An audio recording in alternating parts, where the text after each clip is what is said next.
It's Friday, Feedback Friday, the feedbackiest day of the week. It's Feedback Friday, and this Feedback Friday, we're gonna be all over the place. This Feedback Friday, because a bunch of stuff came in from multiple sources. So, uh, first off, I'll get to help support this channel, but first off, yeah, we're going to be opening up the Discord, which is the feeding group to the men's groups, next week.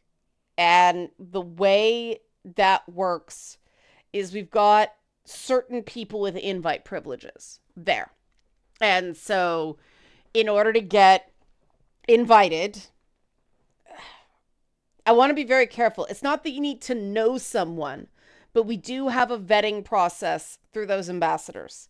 Um, we are also going to set up a form eventually. We're going to start with the ambassador system and then um, do a form. But for now, the best way to meet an ambassador and to get an invite is to attend a Twitch stream if you can. Like I said, if you can't, we're working out other ways. But Patreon, coffee, those are the ways that and we got some more GoFundMe's this week, which is great because that helps pay for some expenses associated with these new groups. The groups themselves are probably not going to start until the week after. We are going extremely slowly because we want, fast, good, cheap, pick two. um, that was an old TV saying. You can have, there's fast, there's good, there's cheap. You only get two out of those three. You cannot have fast, good, and cheap. It's got, pick two. I'm really tired. I apologize. That's part of the reason we've been slow is I want to be centered when we start this because it is going to be a little bit of overwhelm. And I have found myself kind of dissociating at times lately. And it's a combination of fall allergies, the fact that it's medical testing season for me, and so I'm being poked and prodded, and I am really not good with that. And then with, everything in the news, and honestly, the stuff in the news and the stuff on social media is the least of it. It's, I I can only take so much medical stuff and the inherent feeling of helplessness that it ensues, that it involves, and I can only do so much. Um, let's do the help support this channel. So help support this channel, become a monthly patron, patreon.com/LeannaK, or buy a one-time Leanna Care session for someone can use it but can't afford it, coffee.com/LeannaK, or you can donate to the GoFundMe to get our groups going. I really appreciate people who have kicked some money in that way. It's going to help a lot. So I will get to your feedback, but something came up talking to someone this week, and I want to run it by you guys. Because we were talking about how the standard mental health system is feminized. And he said that men take longer to get going in conversations. And so the 45 to 55 minutes that you get in a standard therapy session is not enough for a lot of men. And it kind of hit me like a brick because you know how something you've sort of observed, but you need somebody to put it into words for you. And I've noticed that a lot of sessions I do run long because I don't do the, okay, we need to stop just in the middle of nowhere, like ding time. Um, and they do need more time. And one, that's important when we do the men's groups to give it that hour and a half. I mean, with the test groups we did, we booked them for like an hour and a half. They usually go a solid 2 hours. So that might have something to do with that. But I'm also wondering if it isn't worth, with, my one-on-one stuff, offering like a 90-minute and a 2 hours. And okay, that will cost more, but seeing, my rates are way lower than a therapist anyway, they'd still be cheaper. If that is, like, what do you think? Is there something to this? And will offering it be helpful to people who do need a bit more time to get going? Um, it's just one of those things. Like, this is what's so neat about this format, is that I have this sounding board and we can try it and get proof of concept and then maybe teach other people how to do it. I don't know. I've been really inspired by how well this combined system of doing content so people can get to know who I am, and so then they can work with me, but then we can get a community as well. That's been the next step, is me experimenting with putting people together and seeing if I can be like a friend Yenta, Yenta, like a matchmaker in like a friend matchmaker instead of a dating matchmaker. Like, just help people make friends. Like, here's a group of people that is vetted by us. These people aren't dicks, even if they're different from you. Make friends, and because, the mental health field talks about the biopsychosocial model of mental health. Like biological, psychological, those get dealt with through like medications, diet, exercise, and then talk therapy. But then there's that social or environmental pillar that standard mental health does not do anything to address. If I, had magical powers, I would cast silence on any therapist who was about to say, just put yourself out there. And so many do. And it's like, gee, why did I never think of that? And I've come up with a concept. It's like, how did I do it? Because I remember there was this period where, and this was in the feedback, one commenter talked about trust and, occasional paranoia, and trust being a step-by-step thing. And this is something that I found the school system has created, this artificiality about, you're all friends, you're all on the same team. Like, no, you're not. No, you're not. Your classmates can be your tormentors. Fucking spare us. We're nerds. And I realized what I do, like, one of the things I try to do is be conscious of, okay, how did I overcome this, and what was sort of the building blocks of it? So it's not going to work exactly the same way for other people, but it can work in a similar way. And that's why I came up with the idea of trust structures. Instead of wobbling around and, oh, can I trust them, can I not trust them, all that stuff. For me, it's one of the first things I do is, I talk here a lot about, certain words are ones I challenge. Words like annoying, should, I hate the term cringe. Bitch is one. There are just certain terms that I think are lazy. So to me, when those words come up, it's an immediate flag on the play, right? Immediate, all right, is this really a should? For instance, you should do this. Or is it actually more, I would do this, or I would like you to do this? Or should is something I always question, because that's expectation, that's pressure, that's an anxiety spike. We can do better than that. things like that, if I see people working with me in those regards, it's like, okay, these people are trying to accept me for me. They're willing to meet me in the middle. And I do not expect perfection with this stuff. I expect effort, you know? Um, and then the next step is, something else like, um, one thing I do is I am very open when something hits me the wrong way and not as an attack.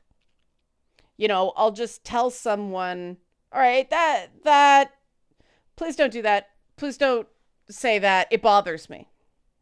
You know, if they don't give a shit or they act like they don't give a shit or like, too bad, don't be so sensitive. Okay, gone, done. That is not a person I'm going to spend any more time on. And again, I don't expect perfection, but I do expect respect because, one of the things I tell clients all the time is you have the right to see or not see socially anybody. You have the absolute right to control who has access to you. And that is something that took me a long time to understand and is still fairly unpopular in certain, parts of my social circle. No, I don't want to see this person. There are some people, if they're there, I'm not. Why? Because I will not be able to keep my mouth shut around them. So you don't want me there. If you want me there, they're not there. There's a very short list of people like that, but I am aware of my limits. Um, and, other people, it's like, all right, just tell them to stay away from me. I can be in the same room with them, but they just don't approach me. Just keep a wide berth. And there are some people who I think, well, if they're going to invite them, they're not respecting me. And certainly if people invite somebody to something that they know I have an issue with and they don't tell me, yeah, big boundary violated. And I am pretty mercenary with nope, next on people. And some people think this is too harsh. And I wish they were right. But most of the people who watch my content have trauma. And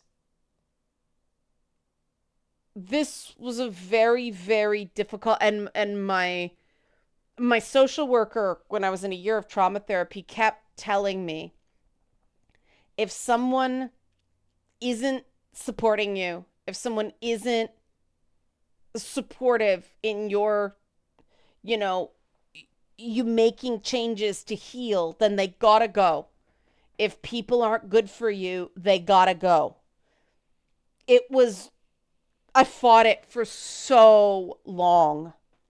And I know I talk about this a lot, but it was possibly the single biggest thing that helped. And it meant cutting off, most of the Toronto convention scene, like just not going. Um, it meant cutting off some business contacts that just were toxic. Was there a price to pay? Sure. But what the benefits of peace of mind and regulation and being able to roll with things better, because I didn't feel anymore. I had to make new friends, but I wasn't looking over my shoulder all of the time. I was able to be myself and relax and still be considerate, but not worry that people were always looking to stab me in the back. And that is essential for trauma recovery, having people you can trust. That are one of the things I hear from a lot of people is they're afraid that they're just going to get dropped at one conflict. And so they're extremely conflict averse. And this is one thing that commenters said as well, not everyone wants conflict, and we shouldn't be assuming that everyone is looking for conflict.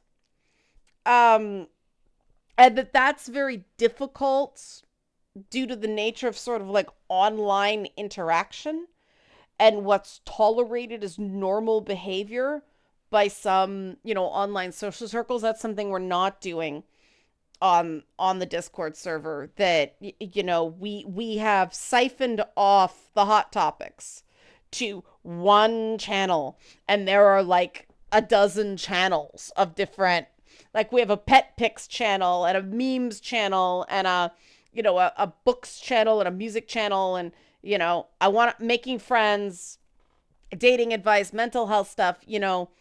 Um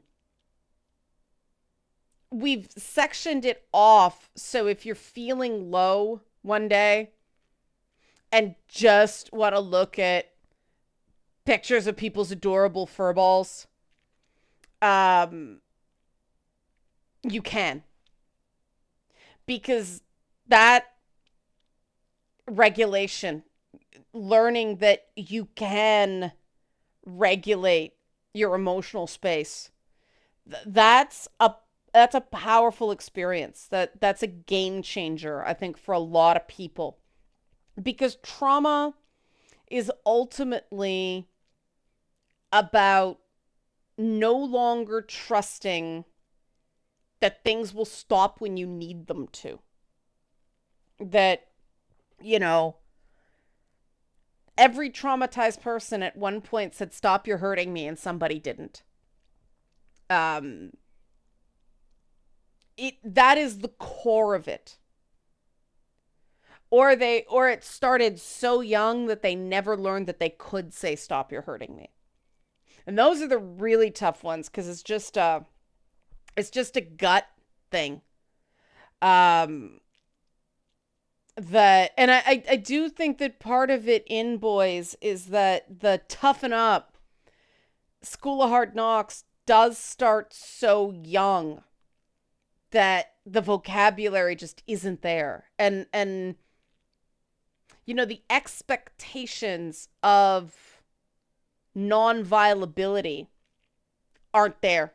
And that's where I think we get the idea of the disposable mail. A couple of people have been asking me about my, gender and game design lectures, and if there's enough interest in that, I can put something online. It won't be the exact same presentation, because obviously, the school wants that to be proprietary.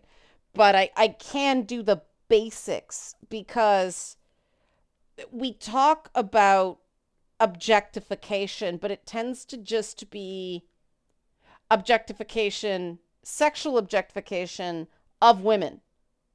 But, slavery, for instance, is a form of objectification. MMA fighting is a form of objectification. The fact that it's not like wrestling, where it's all kind of like sports entertainment. Um, you're actually trying to hurt each other. And so the idea that someone has bodily autonomy kind of goes out the window there. And okay, yes, both fighters consent, but there is still that, violabilities, the idea that somebody is an object that can be smashed or broken, or you know it these are all things that have a profound impact on the human psyche, and everybody has different limits based on, their own, where their nervous system is set, um and then their personal experiences. Another one is the idea that of what we call fungibility or interchangeableness. And I see a lot of that too, is, oh, I'm just another person, or I'm just, nameless face in crowd, part of group here, instead of, I'm an individual with particular talents and things I'm good at and things I bring to the table. And everybody has things they're good at and things they bring to the table. You don't have to be the best at it. You just have to be good at it. And being a good person, being caring, sincerely giving a shit, that is something that you bring to the table. And I think that is really, really undervalued in people, because listening's a skill that unfortunately we do not teach. We teach expression up the wazoo, but we don't teach how to listen and listen to understand, as opposed to listening to respond. And I mean, this is all stuff we'll get into in the groups, but the cool thing about the groups is I'm really looking forward to them, because unlike the workshops where I had to like prepare, the groups are just going to sort of be, okay, does anybody have anything they want to open up with? And if they don't, well, I'm going to pick something, right? And on that, I want to make sure I haven't missed any comments here. Um, all right. Somebody made a comment about the gaslighting that men experience of being encouraged to open up with emotions, being assured it'll be just fine. And then it's not. And they're left kind of twisting. And unfortunately, this even happens in a therapeutic setting, which is where, therapy induced trauma comes in. Um, it's very real. And that's one of the things that I think groups can be scary at first because of that.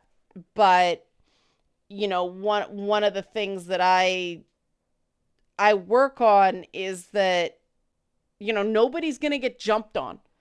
It'll be questions before comments. And one of the things is, if you want feedback, great. If you don't, if you just want to be able to say something to a group, that's an opportunity too. It's all about training the fact that you do have the ability to control, to a certain extent, what happens to you. And that's the core of trauma recovery. And complete shifting gears from that. I've had multiple people this week tell me they're enjoying the Zelda series. And I needed to hear that because, oh man, this video has been a slog. The problem is in the middle, I did a whole thing that's not about the game. And I'm trying to figure out how much post-production to do on that, whether it's enough to listen, whether it's to put the text in. But once you start putting text in something, it takes so long. So, and I think it's also that Twilight Princess is one of my personal favorite Zelda games. And so I am being overly perfectionist about it, but it is coming. And I'm glad everybody's enjoying this series. I guess on the bright side, it gives people a chance to catch up. But after I'm done the Zelda stuff, I do plan to do some content on Baldur's Gate 3 because there's a lot in that game. And so it's interesting. It's making me think about design, both what it does well and what it doesn't do well. And it's sort of a feast and famine phenomenon. The things it does really well, it's excellent at. And there are other things. It's like, why did no one realize within the process, like, this just doesn't work the way it intended to? And it just feels very ambitious. It needed about 6 more months to cook. But the comparisons there have been really fascinating to me, in a cool way. And so I'm going to be doing some content on that because I do think that RPGs are a particular passion of mine, and choice and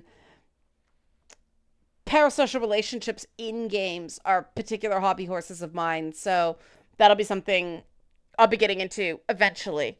If I had a producer who could just edit shit for me, I'd do a lot more game content. It's the editing that murderates me. Yeah, that's coming up. And thank you. And my brain, I just got a headache explode in my head. Okay, time to stop. I looked up and the monitor was so very bright. And that's what it's been lately. Okay. Help support this channel. Become a monthly patron. Patreon.com/LeannaK, or buy a one-time Leanna Care session for someone who can't afford it. Coffee.com/LeannaK. Discord links will be sent out via these. If you want to kick some money towards the men's groups, GoFundMe as well. Thanks very much, everybody, and have a great fall weekend.